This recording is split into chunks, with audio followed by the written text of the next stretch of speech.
আমাদের এই সুন্দর পৃথিবী কিভাবে ধ্বংস হয়ে যেতে পারে আপনি কখনো কল্পনা করেছেন? বর্তমানে বাংলাদেশ সহ বিশ্বে যেভাবে তেলের সংকট, যদি এভাবেই তেল নাই হয়ে যায় তাহলে পৃথিবীর অবস্থা কেমন হতে পারে? আচ্ছা, সেই সব প্রশ্নে আজকে আমরা যাব না, কিন্তু আজকে যেই মুভিটা নিয়ে আলোচনা করব তার প্রত্যেকটা ঘটনার একটা মিনিং রয়েছে। গল্পটিতে যেভাবে পৃথিবীকে ধ্বংস করার দেখানো হয়েছে তার যথেষ্ট কারণ রয়েছে। আসলে কিছু কিছু মুভি তৈরি হয় যার কোনো লজিক থাকে না, কিন্তু আমি হলফ করে বলতে পারি আগামী সময়টুকু যদি আপনি আমার সঙ্গে থাকেন তাহলে খুব সুন্দর একটা রোমাঞ্চকর অভিজ্ঞতার সঙ্গী হবেন। গল্পের শুরুটা হয় ইন্ডিয়াকে দেখিয়ে। সেখানে অ্যান্ড্রিয়ার নামের একজন আমেরিকান বিজ্ঞানীকে দেখা যায়, যে কিনা কোনো একটা কারণে ইন্ডিয়াতে এসেছে। আসলে এখানে সদনাম নামের তার একজন ইন্ডিয়ান ফ্রেন্ড রয়েছে, আর এই সদনাম একজন ফিজিসিস্ট। সে অ্যান্ড্রিয়ানকে সাথে করে মাটির প্রায় 11,000 ফুট নিচে একটা খনির মধ্যে নিয়ে যায়। সেখানে যাওয়ার পর সদনাম জানায় তারা একটা খনিতে কাজ করার সময় দেখতে পেয়েছে একটা জায়গায় মাটি থেকে গরম জল টকবক করে ফুটছে। সেই জলটা এতটাই গরম ছিল যে কেউ হাত দিলে তার হাতটাই পুড়ে যাবে। সে আরও জানায় সূর্যের মধ্যে মাঝে সাঝে বিস্ফোরণ হয়ে থাকে, যা সৌর বিস্ফোরণ নামে পরিচিত। তবে বেশ কিছুদিন ধরে এই সৌর বিস্ফোরণের মাত্রা অস্বাভাবিকভাবে বেড়েই চলেছে। এমনকি 2 দিন আগে সূর্যে যে সৌর বিস্ফোরণটি হয়েছিল সেটা ছিল এই শতাব্দীর সবচেয়ে বড় সৌর বিস্ফোরণ। তাই দুশ্চিন্তার বিষয় হলো সেই বিস্ফোরণের কারণে নিউট্রিনোস নামক এক ধরনের ক্ষতিকর সৌরকণা পৃথিবীর ওজোন স্তরকে ক্ষতিগ্রস্ত করে দিচ্ছে, আর সেগুলোই পৃথিবীতে প্রবেশ করে ভূপৃষ্ঠের মাধ্যমে ভূগর্ভে ঢুকে পৃথিবীকে আরও উত্তপ্ত করে তুলেছে। আর এমনটা হওয়া পৃথিবীর জন্য একেবারে ভালো খবর না, কারণ এতে করে এখন পৃথিবীর উপরিভাগ অনেকটাই নরম হয়ে গেছে। অ্যান্ড্রিয়ান যখন এসব কিছু জানতে পারে এবং সেই সাথে ভূগর্ভের পানি এভাবে চোখের সামনে ফুটতে দেখে ভীষণ অবাক হয়ে যায়। এরপর সে সোজা আমেরিকাতে ফিরে আসে এবং আমেরিকার প্রেসিডেন্টের সেক্রেটারিকে সবটা খুলে বলে।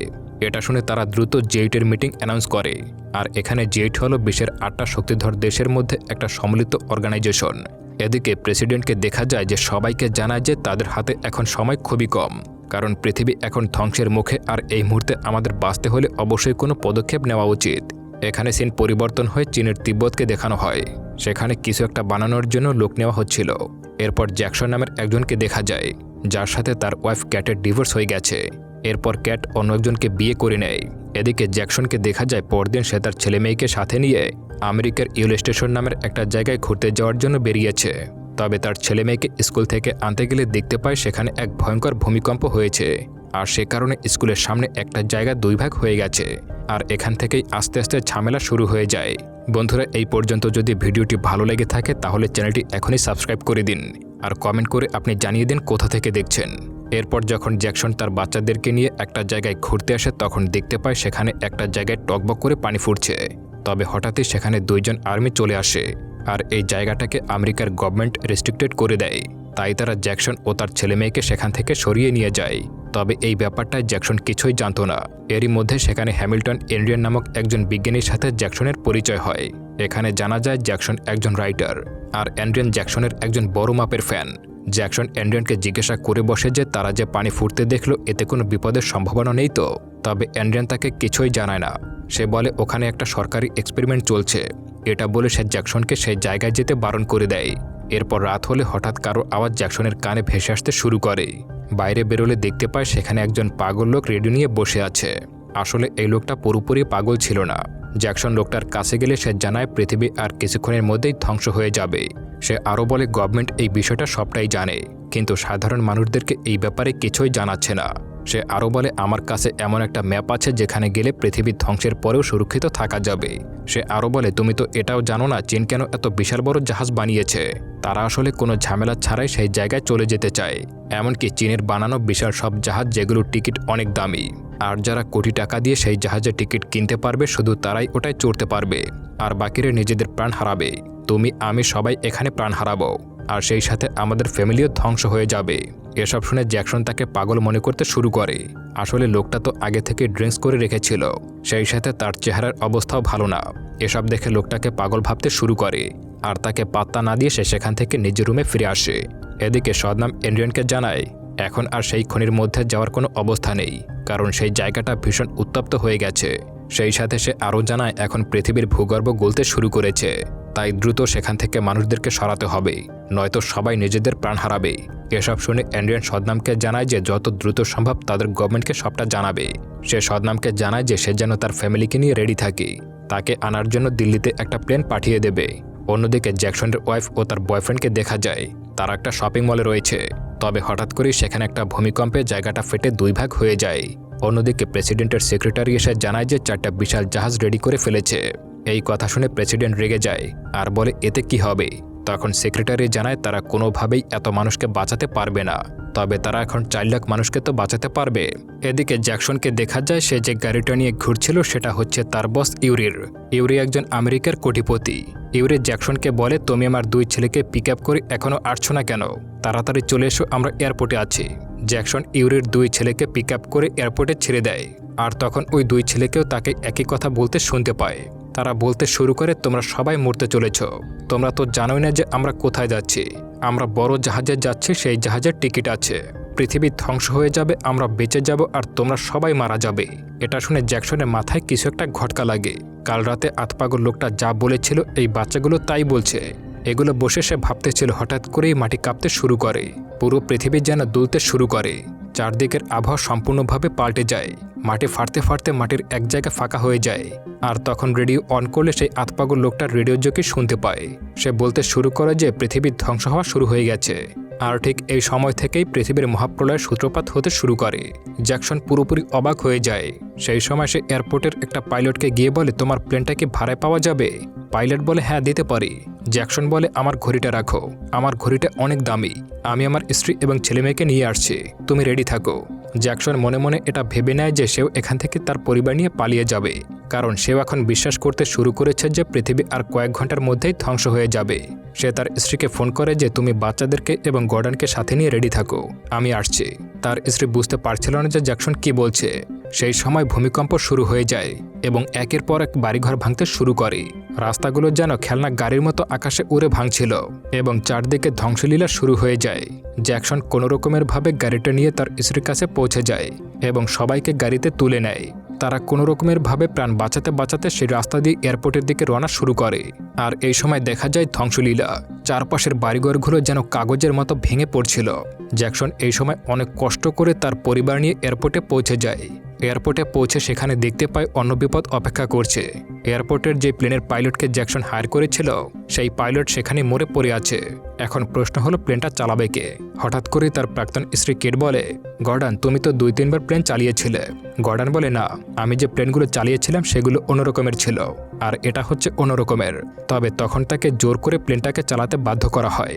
এরপর দেখা যায় গর্ডন কোনো রকমের ভাবে প্লেনটাকে টেক অফ করতে সক্ষম হয় এবং প্লেনটাকে উড়িয়ে যখন তারা এই শহরটা ছেড়ে যাচ্ছিল তখনই দেখা যায় এক মহাজাগতিক পরিবর্তন। এটা দেখাচ্ছিল রীতিমতো আটকে ওঠার মতো। কোনটা আকাশে উড়বে আর কোনটা পানিতে তা ছিল গোলমাল পাকিয়ে ফেলার মতো। সবশেষে দেখা যায় বিশাল বড় একটা ঢেউয়ের মধ্যে গোটা শহর ভেঙে পড়েছে। তাদের প্লেনটা যখন মাঝ আকাশে তখন জ্যাকসনের স্ত্রী তাকে বলে তুমি কিভাবে জানলে যে পৃথিবীটা ধ্বংস হতে চলেছে? জ্যাকসন তখন ওই আতপাগল লোকটার কথা বলে। জ্যাকসন তাকে এটাও বলে যে কোনো একটা জায়গায় 4টা বড় বড় জাহাজ তৈরি হয়েছে আর সেখানকার ম্যাপ শুধুমাত্র সেই আতপাগল লোকটার কাছেই আছে। আর এখন তাদের সেই লোকটার সাথে দেখা করতে হলে আমেরিকার রেল স্টেশনে যেতে হবে। সেখানে সে তার ছেলে মেয়েকে নিয়ে ঘুরতে গিয়েছিল। এরপর তারা সবাই রেল স্টেশনে একটা পেট্রোল পাম্পের কাছে এসে ল্যান্ড করে। সে সবাইকে সেখানে পেট্রোল ভরতে বলে। তার মেয়েকে সাথে নিয়ে সেই লোকটিকে খুঁজতে বেরিয়ে পড়ে। একটা পর্যায়ে সে ওই লোকটাকে খুঁজে পেয়ে যায় এবং লোকটার থেকে ওই ম্যাপটা নিয়ে নেয়। তবে যখনই সে লোকটার থেকে ম্যাপটা নিচ্ছিল ঠিক তখনই ঘটে আরেকটা অঘটন। ঠিক ওই সময় পৃথিবীতে মাটির ভেতরে একটা আগ্নেয়গিরি ফেটে গিয়ে তার ভেতর থেকে লাভা বেরিয়ে আসতে শুরু করে, সাথে উপর থেকে লাভা বৃষ্টির মতো পড়তে শুরু করে।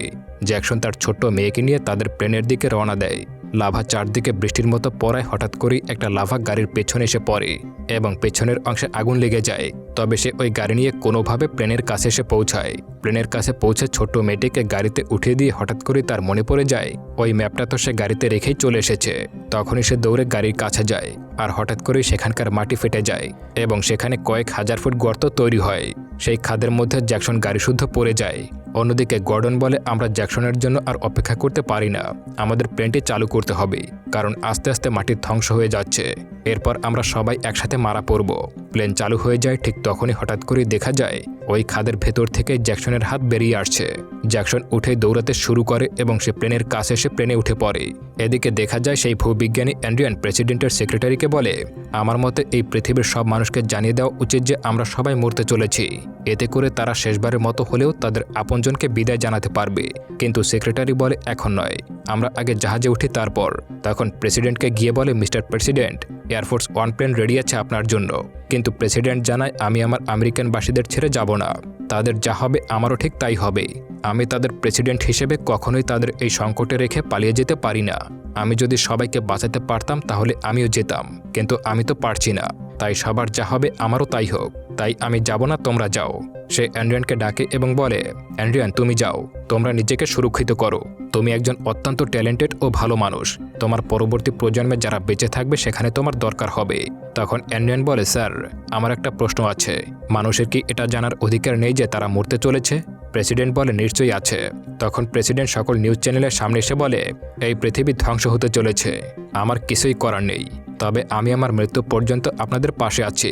এর পরের সিনে আমরা দেখতে পাই জ্যাকসনের হাতে সেই ম্যাপটা আছে, সেখানে লোকেশন দেওয়া আছে চীন, মানে চীনে সে বড় বড় জাহাজগুলো তৈরি করা হয়েছে। তারা ভাবতে শুরু করে চীন যেতে আমাদের বড় একটা প্লেন চাই, এই ছোট্ট প্লেনে অত পেট্রোল ভরার মতো ফাঁকা জায়গা নেই। তারা তখন ক্যালিফোর্নিয়া এয়ারবেসে ল্যান্ড করে এবং সেখানে গিয়ে দেখতে পায় তার বস ইউরি দাঁড়িয়েছিল বিশাল বড় একটা প্লেন নিয়ে। তবে তারা যেতে পারছিল না, কারণ তাদের কোপাইলট এখনও আসেনি, আর এই বড় প্লেন একজন পাইলটের পক্ষে চালানো কখনোই সম্ভব না। তখন জ্যাকসন বলে ওঠে, আমাদের কাছে একজন আছে যে প্লেন চালাতে পারে। গর্ডন বলে যে না, আমি একবার ভুল করেছি, আর এই প্লেন চালাতে পারবো না। তবে তাকে জোর করে প্লেনে উঠানো হয়। এবার চীন যাওয়ার জন্য সেই বড় প্লেনটা রওনা হয়। প্লেনের ভেতরে আছে প্লেনের মূল পাইলট, আর কোপাইলট হিসেবে আছে গর্ডন, আর বাকি যাত্রীরা কেবিনে আছে। সঙ্গে সঙ্গে প্লেনটা টেক অফ করে ক্যালিফোর্নিয়া থেকে। তখনই সেখানেও শুরু হয়ে যায় ধ্বংসলীলা। নিমিষেই পুরো ক্যালিফোর্নিয়া শহরটা ধ্বংস হয়ে যায়। চারদিকে ধুলো আর অন্ধকারের ভেতরে প্লেন চলতে শুরু করে। যখন প্লেন প্রায় চীনের কাছাকাছি এসে পড়ে, পাইলট তখনই জ্যাকসন আর ইউরিকে ডাকে। পাইলট দেখায় চারদিকে শুধুই ধ্বংসাবশেষ, যেদিকেই তাকায় শুধু লাল আর হলুদ আগুন আর অন্ধকার। ভূগর্ভ থেকে জ্বলন্ত লাভা দিয়ে চারদিকে ভরে আছে। জ্যাকসন পাইলটকে বলে, প্লেনের ভেতর আর কতটা জ্বালানি আছে? পাইলট বলে, না, প্লেনে আর কোনো জ্বালানি অবশিষ্ট নেই। আমাদের এই প্লেনকে দক্ষিণ চীন সাগরে রেখে প্লেন থেকে লাফাতে হবে। কিন্তু দক্ষিণ চীন সাগরের বদলে সেখানে তারা বড় বড় পর্বতমালা এসে পৌঁছে গেছে, কারণ পৃথিবীর প্লেটগুলো সরে গেছে। তাই দক্ষিণ চীন সাগরের জায়গায় এসে গেছে বড় বড় পর্বতমালা। প্লেনের ভেতরে থাকা বড় বড় গাড়িতে বসে বাকিরা প্রাণ বাঁচাতে পারলেও প্লেনের পাইলট প্লেনসহ বড় একটা খাদের মধ্যে পড়ে যায়। এরপরই সেখানে চীনের সেনাবাহিনী চলে আসে। তখন ইউরি ও তার ছেলের ওই বিশাল জাহাজে যাওয়ার টিকিট ছিল, তাই তাদেরকে সাথে করে নিয়ে যায় এবং বাকিদেরকে সেখানে ছেড়ে যাওয়া হয়। তখন জ্যাকসন বলে, তোমাদের কত টাকা দরকার আমাকে বলো। ইউরি তখন বলে, তোমাদের সাধ্যের বাইরে 10 লাখ ইউরো দিয়ে আমরা এই টিকিটগুলো কিনেছি, তোমাদের ওই পরিমাণ সম্পদ নেই, তাই তোমরা এখানেই মরবে।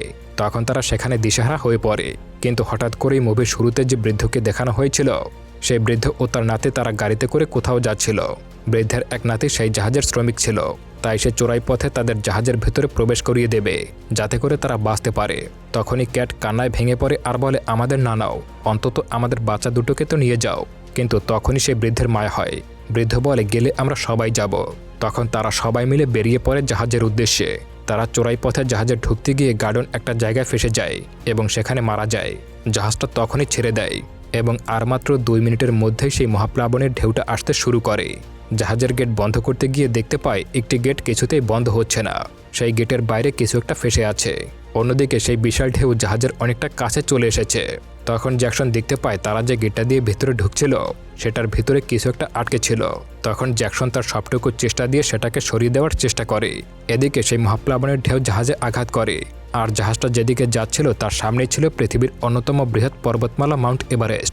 এবার জাহাজটি মাউন্ট এভারেস্টের দিকে ধীরে ধীরে এগিয়ে যাচ্ছিল। আর মাত্র 400 মিটার সামনে এগোলে জাহাজের সঙ্গে পাহাড়ের ধাক্কা লেগে যাবে। সময়ের সাথে সাথে এই দূরত্ব আরও কমতে শুরু করে। এদিকে জ্যাকসন সেই জাহাজের গেটটা কোনোভাবে আটকে দিতে সক্ষম হয়। তবে এই সময়ের মধ্যে জাহাজের ভেতর অনেকটা পানি ঢুকে পড়েছিল। সে কোনোভাবে জাহাজের ইঞ্জিনটা অন করে দেয়। এতক্ষণ একটা গেট খোলা থাকার কারণে ইঞ্জিনটা অন করা যাচ্ছিল না।